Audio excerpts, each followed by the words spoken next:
yang terjadi di elit politik nasional itu tidak seperti, sama sekali tidak seperti yang Anda baca di koran atau Anda dengarkan di televisi, gitu ya. Satu. Nomor dua, apakah presiden berkuasa? Tidak. Apakah Megawati berkuasa? Tidak. Apakah anak-anaknya Megawati berkuasa? Akan semakin tidak. Ya. Terus siapakah yang berkuasa? Gitu. Yang berkuasa tidak pernah muncul di media massa. Jadi mereka membutuhkan ketidakpastian dari pelaku-pelaku di panggung ini, diadu domba sedemikian rupa. Nah, siapakah yang malu domba? Yang malu domba ini sudah juga sedang bertarung di antara mereka. Jadi nanti ada skala global internasionalnya, terus nanti ada tajalinya yang agak regional nasional, gitu ya. Nah, mereka ini pokoknya kalau ndak Yahudi Timur ya Cina Barat, ya, gitu.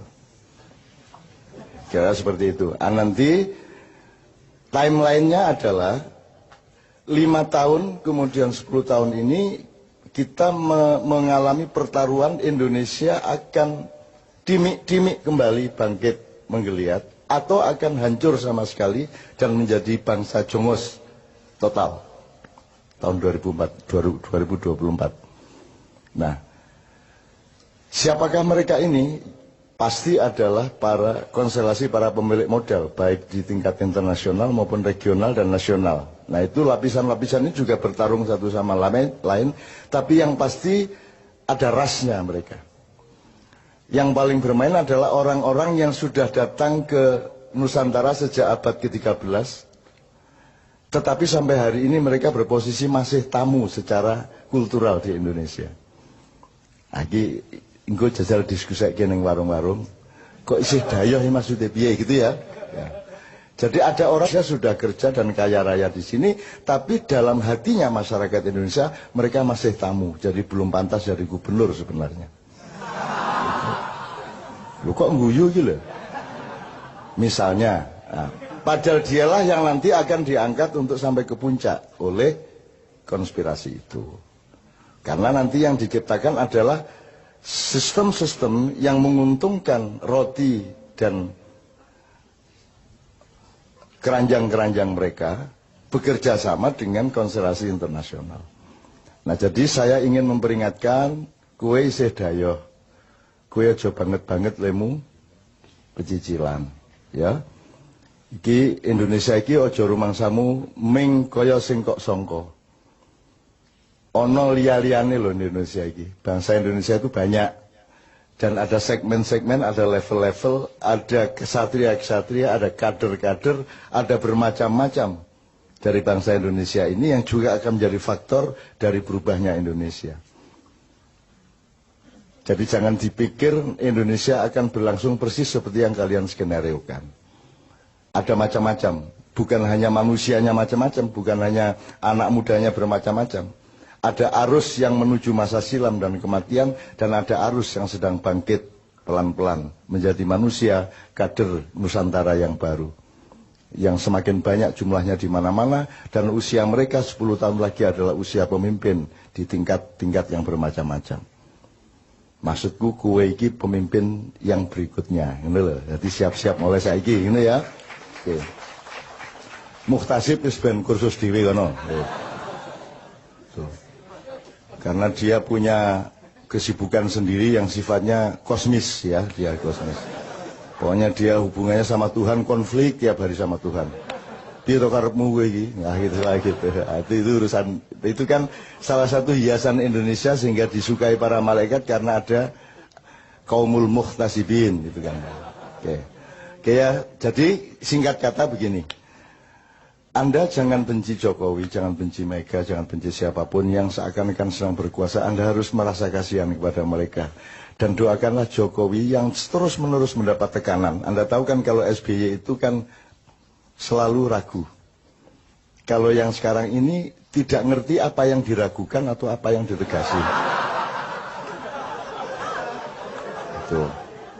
Masih lumayan kalau dulu kan masih ragu terhadap sesuatu hal. Ini sesuatu halnya dia tidak ikut menentukan. Jadi arep ragu ki ora ono dalane, arep tegas karo dalane, akhirnya sing metu Iku dudu saka atine, dudu saka pikirane dhewe.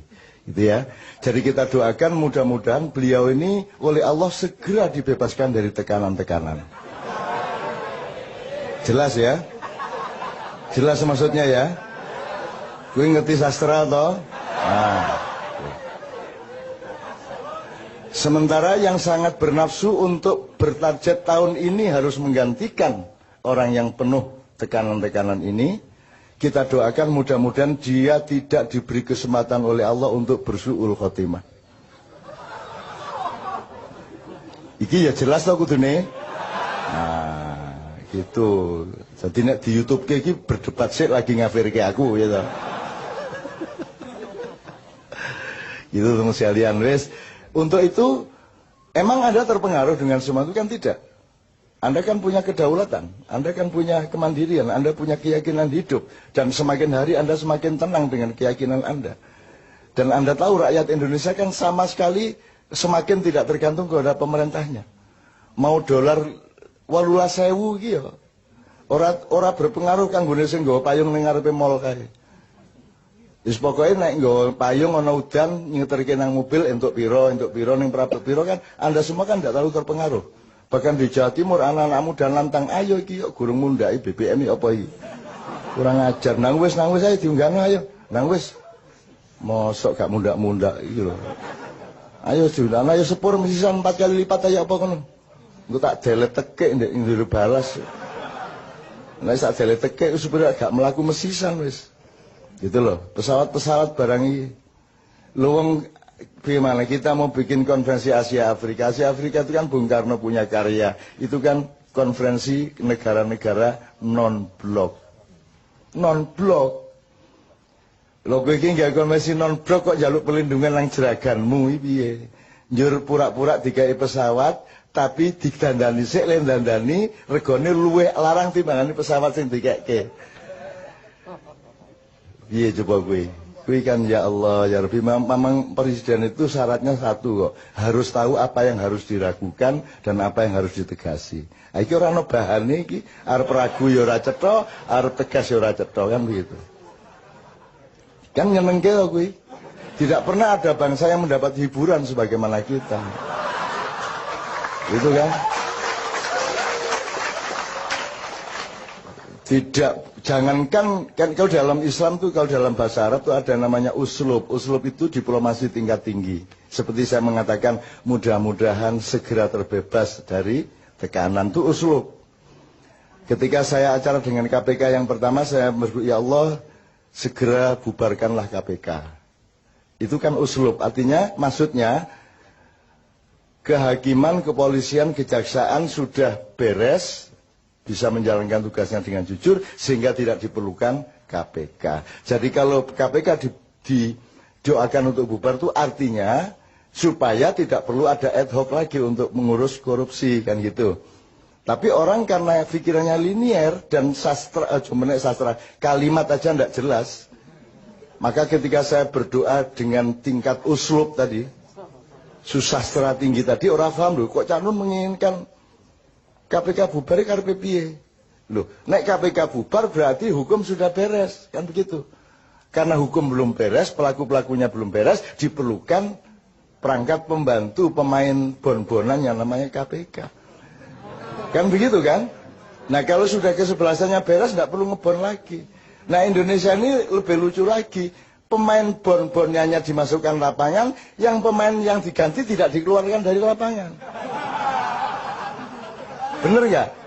Loh mestinya kalau diganti yang diganti keluar ki nggak tetap di dalam. Akhirnya gelut dewe sadu-saduan dewe. Kan gitu. Antara pemain pengganti sama pemain yang diganti. Kan begitu. Sampai hari ini kok sadu-saduan nggak karu-karuan. Kan ini nyenengke negara ini nyenengke. Saya luar biasa bahagia sebagai bangsa. Luar biasa bahagia. Iki tenan iki Jon iki malaikat yang nggak pernah ketawa jan nahan banget. Jan kudu guyu tenan kemenungsan gitu. Bahkan tidak ada tugas malaikat untuk tertawa, tidak ada. Malaikat itu semua serius. Tapi khusus untuk Indonesia ini akhirnya rundingan wis ora apa-apa yang guyu wae ya. Ngono ku ya saking lucune kok. Edan tenan ambo tenan. Lho wong piye to wong panglima tertinggi TNI kok mendapat gelar anggota kehormatan. Lu panglima kok anggota kehormatan. Piye logikane iki? Gitu lho, piye to iki? Aku kok dikai anggota kehormatan Mak Iya. Lho piye to iki? Lho aku ini. Jadi, malaikat ora entuk guyu piye? Akhirnya disentak karo Gusti. Rentok guyu malaikat. Ah lucu tenan ini. Lebih itu coba itu. Maka Anda harus tahu itu bukan penjilatan, itu sedang mempermainkan. Ada skenario untuk menggunakan. Gitu loh, dan seterusnya lagi, nek dikai contoh kayak banget lah. Dengan bahasa yang seperti itu, maka Anda sebagai orang makyat ternyata uslubnya sudah tinggi. Langsung mengerti. Luar biasa Anda. Di bawahnya baru ada yang namanya balaghah, itu ilmu komunikasi biasa. Nah ini balaghah aja belum nyampe, jadi nggak ngerti bagaimana ngomong sama Amerika, bagaimana ngomong kepada Singapura, nggak punya uslub. Kan tidak perlu menentang untuk menentang. Gitu loh. Kan saya sering sudah kasih contoh yang kecil-kecil loh. Gue nak diajak kerengan iki moro bisi ono. Gue nek kerengan karo aku mesti kalah. Gue sebelum Inggris Melayu saiki Melayu. Wah kira mesti kudu Melayu gae padahal nek kerengan tangan ya kene kalah jane. Itu namanya uslub. Itu puncak dari balaghah ya Ustaz ya. Puncak dari balaghah. Itu teman sekalian. Oke. Lu sekarang itu bagaimana mau balaghah aja nggak ngerti kok. Mosok sambat saya mau dijatuhkan loh sama Jika. Loh, kok ngomong ngono iki lho mbok sing rada bahasa sing rada samar sithik apa piye ngono lho. Sing lelu tapi jenenge lugu kan ya ora mlebu neraka wong lugu. Lugu ora ngerti ya. Ya ngertine mebel ya mebel, kayu ya kayu. Wis piye dituntut balaghah ya ora iso. Jadi piye meneh, jadi tolong Anda jangan benci ya. Anda harus kasihan dan berempati dan berdoa setiap hari mudah-mudahan beliau segera dibebaskan dari tekanan-tekanan. Amin ya rabbal alamin. Supaya hidupnya tentram, keluarganya tentram, istrinya tidak cemas dan anaknya juga selamat dari mara bahaya. Gitu ya. Ono elek ya ngomong, apik to ya. Apik to gitu loh. Uslub gua. Wah sesuk mesti do Twittere uslub.